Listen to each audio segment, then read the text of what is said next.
Beatley, sorry, wrong account, wrong YouTube channel, and I am fuming at the results of this game right here. If you look at it, it was neck and neck until the third quarter. It was pathetic. This game was pathetic. The Pacers had the game in the palm of their hands. Like, look, up until halftime, they had a lead at halftime, and at the start of the third, they kind of blew it. And then T.J. McConnell brought it within 4, and they let it slip their hands again. They had this game in their hands, and it's just so frustrating. I'm a Miami Heat fan. Okay, my team had the worst loss in playoff history, right? We're at home. But James Johnson and Thomas Bryant, like, come on, get them boys a ring. And this is how you go out, perform, and a lot of people are going to talk about this injury right here.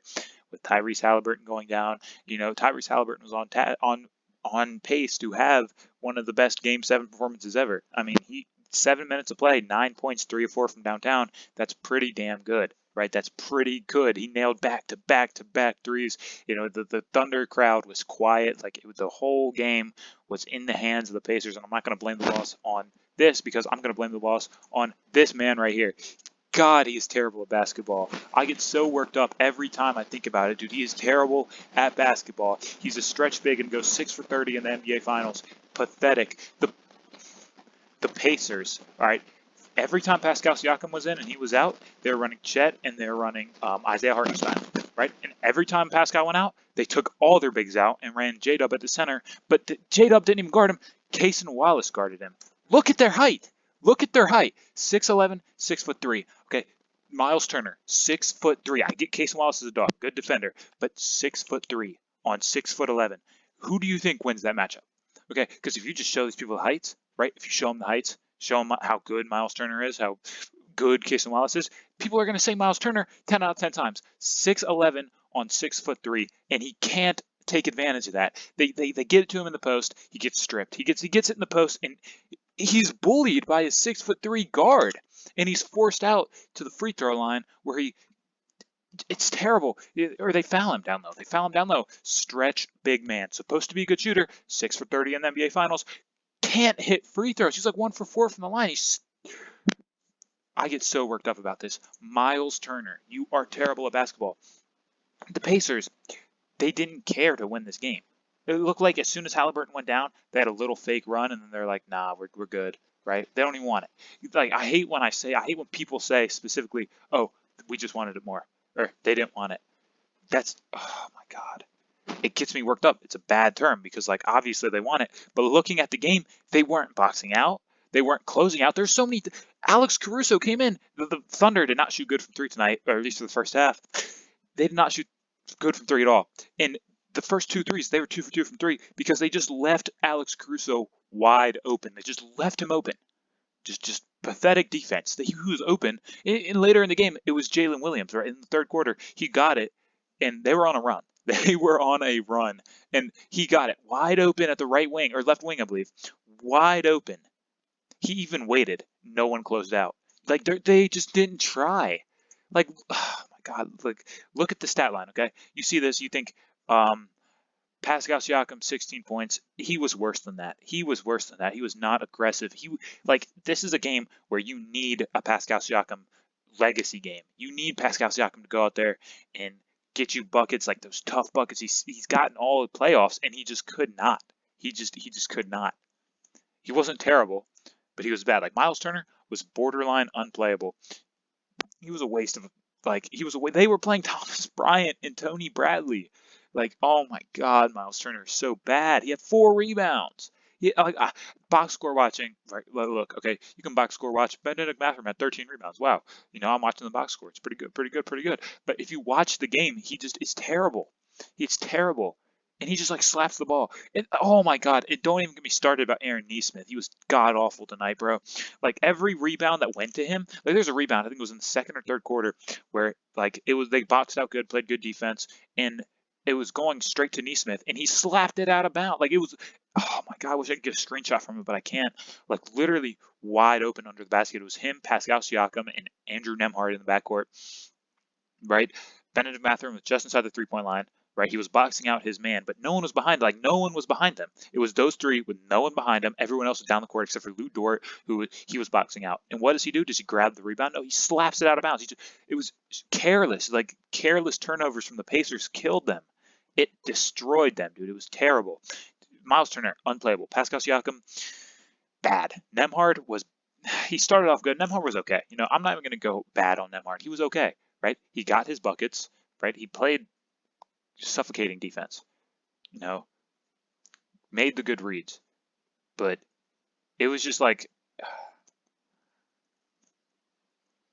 it was okay, man. And then Halliburton, you know, Benedict Mathurin had a bad game. All right, you can look at the box score and see 24 and 13, right? He had a good game after the game was already decided. When they were down by 20 or 18, he was nowhere to be found. When they were down 10, he was nowhere to be found. That was all TJ McConnell. Benedict Mathurin did not play good until the game was over. It's like a Kyle Kuzma good game, because Kyle Kuzma doesn't have good games. He has games where they go down by 40 and then he scores 20 and they still lose by 20, but he had 20 points, right? Like, ooh, oh my God, it's pissing me off just thinking about it. Like, he just, they did not try. They did not hustle. These turnovers were careless. They had so many turnovers where it was like, dude, they had a 5-second violation, which, I mean, that was kind of a smart one by TJ McConnell, because there was no way he was going to get the ball in bounds. So even if he had attempted to just throw it up there, it was going to be a turnover either way, and then they would have had a fast break, right? So that was smart to take the 5-second violation, but it just gets to a point. It really gets to a point where it's like, oh my God. Tony Bradley, he is probably the worst rebounding big I've ever seen play basketball in the history of ever. Like, I had Thomas Bryant on my team. I had Cody Zeller on my team. I had Dwayne Dedmon on my team, and that's in recent history. You know what I'm talking about? Mark Blount back in the day. He takes the cake as the worst rebounding big I've ever seen.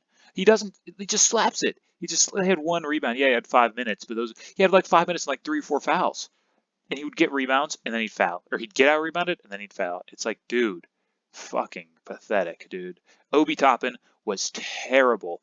Obi Toppin was so bad. There was a moment in the game where, okay, that was when TJ McConnell, he scored, I think it was 10 straight, right? No, he scored 8 straight at that point. All right. And then they fouled Chet Holmgren. They fouled Chet Holmgren, and Alex Caruso comes in. Alex Caruso is guarding TJ McConnell. Alex Caruso came in the game solely to guard TJ McConnell. And after Chet's free throws, they're on offense, right? And they get the lucky switch, okay?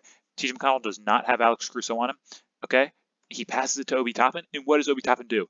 Alex Caruso is guarding Obi Toppin, and Obi Toppin walks right beside TJ McConnell to where Alex Caruso can easily switch back over on him.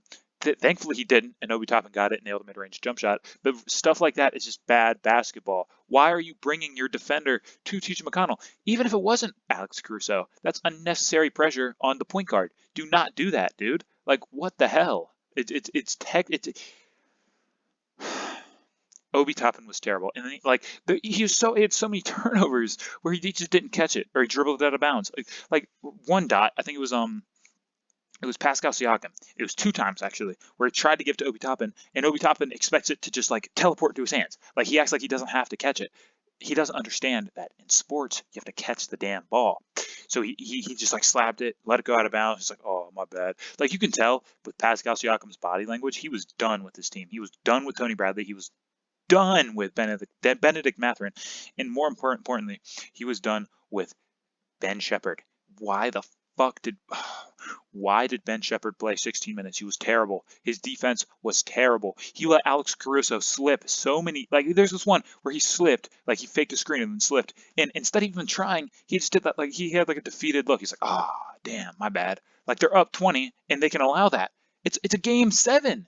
There's no game 8. This is the last game of the season, and he let Alex Caruso just slip, and he was like, damn. And his body language was terrible. Every mistake he made, he was like, damn. And like he would throw a turnover, or he'd way off on a 3-pointer, didn't get back. He was like, The fact, if that was me and any coach I've ever played for, the first sign of bad body language I show in a win-or-go-home game, I'm out of the fucking game, and I'm not touching it again. 16 minutes, unacceptable coaching. Unacceptable coaching, bro. TJ McConnell only played 28 minutes. He was by far the best player. Pascal Siakam and Andrew Nembhard got 10 more minutes than them. Oh my God, dude. Shea played amazing. He got to his spots, right? He was amazing. Hartenstein, he was good, dude. They missed a lot of free throws. Like, J-Dub was not good in tonight's game. He was not good in tonight's game at all. Chet Holmgren was better in tonight's game, but like they were leaving him open again. Like no one on this team excelled except for SGA, who played amazing. SGA played amazing. And I don't like the Thunder. Okay, Cason Wallace, I don't like Cason Wallace. I do not like Lou Dort. Lou Dort hit like a Hail Mary, half court, end of shot clock. Just, oh my God, dude.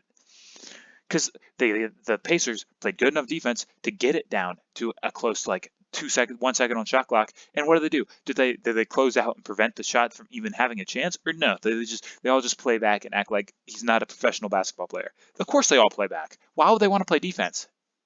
That's stupid. Defense? That's stupid. It's a stupid word. It's not even a word. Like, this is pathetic basketball, dude. Kenrich Williams, bro, your barber fucked you up, dog. That's Oh my God, dude. Oh my God, bro. I was ranting about someone like, but I forgot. There's a point in time. It was at the end of the first quarter. The officiating was great in the first quarter. Like, they're calling fouls on Lou Dort that they never call. Like, there's a Lou Dort who fouled, I think it was Hallie. They never call that. They never call that because Lou Dort gets away with every little thing because he's a dirty ass, cheap ass player. I do not like Lou Dort at all. But they actually called a foul on him. At the end of the shot clock, it was like 6 to something. It was like 6-2. And Shea does a step back at the very end of the shot clock, and right before he shoots a three, he tries to flop. And who's Nemhard backed off because he knew he was going to try and flop. That pisses me off. Like, you have a shot at the end of the shot clock in a game 7, and you don't even try to make it. You just try and draw contact. And the refs didn't call it. I was proud of that. But then at the very end, literally 1.3 seconds left in the first quarter, that's when they fucked up. That's when it went downhill. The officiating was terrible after that. Cason Wallace held TJ McConnell's arms. He held his arms down while he was dribbling. He just grabbed it and held it. And TJ McConnell made eye contact with the ref for a solid 2 or 3 seconds. And the announcers were like, "You're not allowed to do that. That's a foul. You're not allowed to do that. That's a foul." And no call. And then as soon as fucking TJ McConnell tried to dribble, he got ripped. And then he tried to draw a charge, which his feet were not set, so it was a block. But it was bad. It was bad basketball. Jalen Williams traveled. He had a good lap, but it was a clear, obvious travel. Everyone, even Thunder fans, said it was a travel. And then they didn't call it. And that was what sparked their run. They didn't call it. It was pathetic. It was pathetic, dude. Oh my God! If you look at the rebounds, right? If you look at the rebounds, the Pacers win. All right, they got more rebounds, but that was all when the game was fucking over. Like, Miles Turner was terrible on the glass. He was terrible on the glass, dude. He was terrible. He was unplayable. 21-7 turnovers. Where's points off turnovers? Is it here? Points off turnovers at one point was 18-0.